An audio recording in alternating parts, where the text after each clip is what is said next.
Hallelujah. Happy birthday, Mrs. Winifred Adedayo.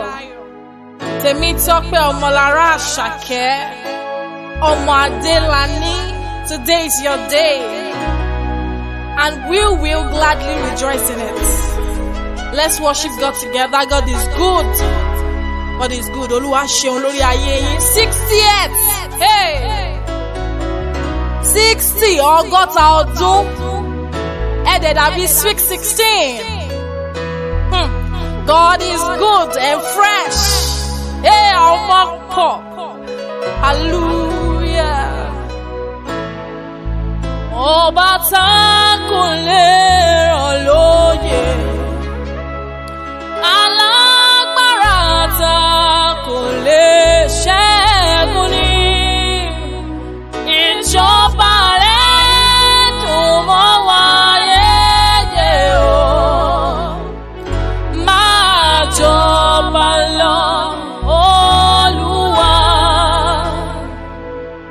Ọba tá kò lè rọ̀ lóyè.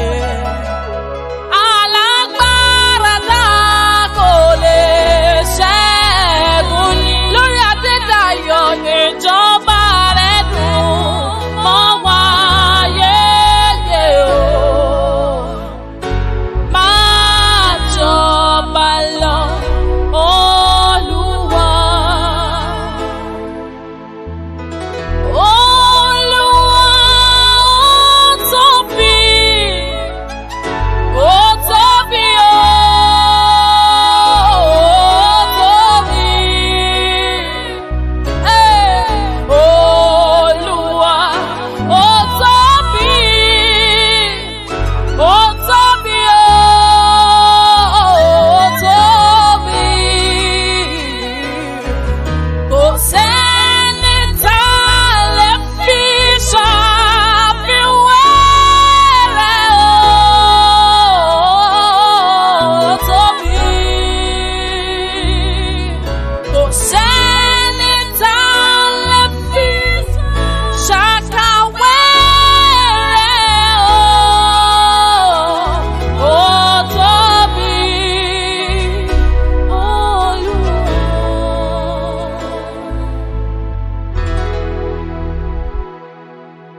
tàtọ̀dá Adélàní o.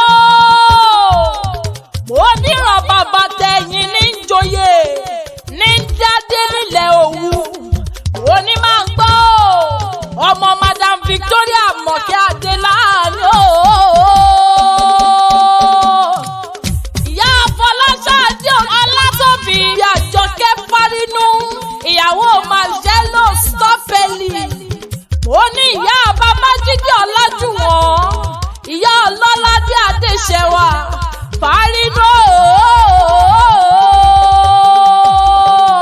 Mo ní grandma Gúlíò Ayọ̀mídé Àtàndá. Mo ní ogún ọdún òní mo ló kú yèdùn mo lẹ́mìí àṣẹ púpọ̀ lọ́lọ́lọ́hún ọba o. Mo ní jẹ́ sáré ṣe wẹ́rẹ́wẹ́rẹ́ o. Mo ní mọ̀mọ́ bá ti pọ̀ kí ilé àwọn bàbá ńlá bàbá tó bí ọlọ́mọ gangan o. Òwu nílé o. Mo ní òwu la kọjá o. Bẹ́ẹ̀ dé fẹ́ béèrè wo. Mo ní òwu la kọjá bẹ́ẹ̀ dẹ̀dẹ̀ béèrè wo. Àṣàkẹ́ o ọmọ ń dà ọmọ àràn òun tí ẹni afúnlọ́tí lọ ti pa o. Ọmọ dára lọ́kọ ọmọ dàpá ọmọ pàlàpàlà ìdà ọmọ rídà mímú tó fi bánẹ̀ lórí. Ó ní ẹni fúnni lọ́mọ là ń lù pa. Má pa mí o. Má pa mí má pa ìyá mi. Àṣàkẹ́ o ọmọ bàgbà ládàdé o. Adétàn rẹ̀ mí lẹ́kún ò bẹ́ẹ̀ ní ilé ké lẹ́nu kún wọn. Tí gbàsẹ̀ rẹ̀ mì kiri títítítítítítítítí. Ó ní ọmọ ọba tó pa ṣiṣẹ́ tó pa ìṣẹ̀. Ó léjì ó kẹ̀kẹ́. Ó faṣọ díẹ̀ ya. Ọmọ ọba Gbọ́ládàdé o. Ó ní ọba Gbọ́ládàdé. Ọwọ́ ń sà lára rẹ̀. Àlùbọ́sà bọ̀rọ̀ kìíní. Ó yà lẹ́bàádò. Ó ní Àṣàkẹ́ o.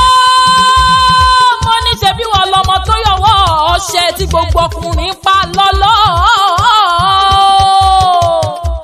Wọ́n pẹ́ mẹ́lẹ́ yóò bá jáyé ní àyàjálè ẹni o. Ó ní Àṣàkẹ́ ọmọ ń dà mo ní máa gbóhùn ẹnu mi o. Ọmọ olówó dúró ọmọ ajífẹ́ pẹ́ṣẹ́ rẹ̀ o. Ọmọ ajímúdà ọmọ èpè ọjà lóòjọ́ ọmọ amọ́lẹ́sẹ̀ bí àlárì. Ó ní àwọn mẹ́nu lẹ ipò wo. Mo ní bẹ́ẹ̀ ẹnu lẹ fi ń pòwò. Ẹnu lẹ fi ń pòdèrè kòkò nílé lábẹ́nijọ́. Ọmọ òmùdà lọ́wọ́ fi bánẹ̀ lórí. Ọmọ agbárí kẹ̀kẹ́ mọ́gi. Ará Òwu kì í jà bẹ́ẹ̀ ni wọn kì í rọ́rọ́. Ó ní àwí mẹ́nu kúrò níjọ́ Òwu nílé lábẹ́nijọ́ nílé àwọn baba ńlá baba tó bí ọlọ́mọ o. Àṣàkẹ́ o. Mo ní kí ọlá ni mo ń gbé ọ sí o. Mo ní o máa jẹ́ mi ní ìwò tèmi ọmọ ẹbẹ̀ di owó ọdúró ọmọ sòrò gbìmọ̀. Mo ní ewé ọdún balẹ̀ òró kàngó kàngó kàngó kàngó kàngó.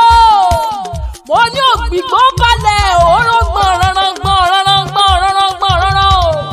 Mo ní abímọ lówù alákọ̀ àbábọ̀ èwo ló dàgbà tí ó ṣe sílé Òwu rárá ọmọ lábẹ́nijọ́ mo wọ dúró. Ó ní ọmọ sòrò gbìmọ̀ ọmọ lábẹ́nijọ́ o. Mo ní jẹ́ kí n máa bá ọ lọ o. Èrò tó ń lọ sówù ẹ ti parìndà. Mo ní Òwu lẹ́ ń lọ lẹ́rìn wọn bírídá wọn bírídá wọn bírídá o. Mo ní Òwu lẹ́ ń lọ lẹ́rìn wọn darúkú wọn darúkú wọn darúkú o. Èmi ò màmá rẹ̀ yàn tó burá wà nílé Òwu pátápátá o. Ó ní gbogbo wọn ló dára bí ègbín nílé àwọn baba ńlá baba tó bí yín lọ́mọ o. Torí bẹ́wúrẹ́ bá burẹ́ wà nílé Òwu mo ní ẹbọ ni baba yín fi ṣe. Mo ní bójákùtọ̀ ló burẹ́ wà nílé Òwu ẹbọ ni baba yín fi ṣe. Bó bá jó dídí ènìyàn ló burẹ́ wà lóòru mo ní orò ni wọ́n fi ń gbé nílé àwọn baba ńlá baba tó bí yín lọ́mọ sòyàgàn ọmọ olówó dúró ọmọ jíbọ́sìn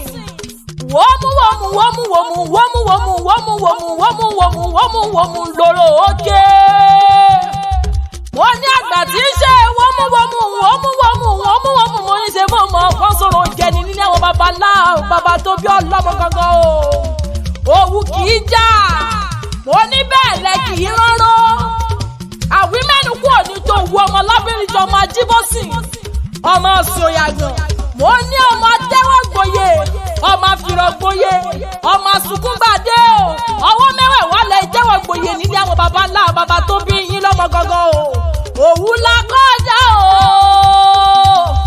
bẹ́ẹ̀ dẹ̀dẹ̀ béèrè wo òwú la kọjá o. mo ní bẹ́ẹ̀ náà yóò béèrè wo mo lówú la kọjá. mo ní bẹ́ẹ̀ náà ni o. ẹ̀yin lọ́mọ wòyíra kó má bà rẹ̀ ẹrúkẹ́rú àbílàlà lẹ́nu. wòyíra kó má bà rà gbákígbá. ní gbákígbá ní kẹ̀kẹ́ sọ nílé àwọn baba tó bí ọlọ́mọ gangan o. mo ní Àṣàkẹ́ ọmọ ń dà. mo ní máa gbóhùn ẹnu mi o. mo ní gbogbo ẹbí pátápátá ló ń kí àwọn lóòkú ọdún o. mo ní bàbá àwọn ọmọ rẹ̀ náà ń kí ọ olóòkú ọdún olóòkú yèdùn. olóyè Kẹ́hìndé Fárínú olóòkú ọdún ẹ̀mí rẹ̀ á ṣe púpọ̀ lọ́lọ́lọ́hún ọba o. mo láwọn ọ̀rẹ́ rẹ̀ o Evangelist Blessing Andrew. mo ní ọ̀rẹ́ àti kékeré o. mo ní ọ̀rẹ́ rẹ̀ àtàtà Mrs Agnes Ọlájùmọ̀kẹ́ Dáramọ́lá o. ọ̀rẹ́ bí ọmọ ìyá. mo ní bẹ́ẹ̀ náà ni olóore rẹ̀ gangan o Mrs Fọláṣadé Fámúyìwá. òun náà ń kí ọ olóòkú ọdún. mo ní bẹ́ẹ̀ náà ni o aya rẹ̀ àtàtà Mrs Grace Ìbùkún Adéláàní. òun náà ń kí ọ olóòkú ọdún. mo ní áńgẹ́lì rẹ̀ o Mrs Saulat Àdùkẹ́ Ayọ̀ọba. òun náà ń kí ọ. mo ná ọ̀rẹ́ rẹ̀ àtàtà ọ̀rẹ́ rẹ̀ prayer warrior Mrs Lucy Ọmọyẹni Ìbọ̀jọ̀ olóòkú ọdún.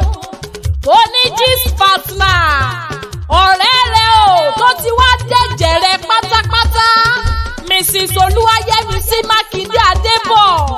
ẹni tó mú ẹ láti A to Z olóòkú ọdún olóòkú yèdùn. mo ní bẹ́ẹ̀ náà ni o aláàánú mi ni. mo ní Princess Adétọ́lá ọmọ Adélẹ́kùn Ayọ̀ọ́lá. òun náà ń kí ọ olóòkú ọdún. mo ní 5 and 6 rẹ. mo ní Mrs Adérónkẹ́ ọmọ Dáníyàn. òun náà ń kí ọ. Mrs Kúnbí Anímàṣàun US olóòkú ọdún. Mrs Àánú Olúwapọ̀ Adéògùn UK olóòkú ọdún. Mrs Rose Ọ̀sàmọ̀ olóòkú ọdún. mo ní Mrs Adédọ̀yìn Adélékè. Mrs Ọlánìkẹ́ Ọláwùnmí. Alájà Abíọ́lá Kẹ́ṣirò. wọ́n lóòkú ọdún wọ́n lóòkú yèdùn wọ́n lẹ́mìí rẹ̀ ṣe púpọ̀ lọ́lọ́lọ́wọ́n ọba. mo ní Chief Mrs Àìná Sànúsí Ìyálájé Onípákó olóòkú ọdún olóòkú yèdùn lẹ́mìí rẹ̀ ṣe púpọ̀ lọ́lọ́lọ́wọ́n ọba. mo láwọn ọmọ tọ́lọ́run fún ẹ o àwọn olú ọmọ. mo ní wọn lóòkú ọdún o. mo ní nítorí ọmọ ọlọ́jọ́ ìbí nítorí Adédayọ̀ tẹ́lẹ̀ ọmọ rẹ o tẹ́lẹ̀ ọmọ yé. tẹ́lẹ̀ ọmọ Adédayọ̀ tẹ́lẹ̀ ọmọ rẹ o tẹ́lẹ̀ ọmọ. ọmọ tó sọ lọ́wọ́ ọmọ tó nà ọmọ pa o oníṣẹ́ni ọlọ́run ó ké sí. àní tèmi sọ pé tẹ́lẹ̀ ọmọ rẹ o tẹ́lẹ̀ ọmọ ṣúgà bẹ́bí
mamma, tanti auguri di buon compleanno, anche se siamo lontane, ti voglio dire che ti voglio tanto bene.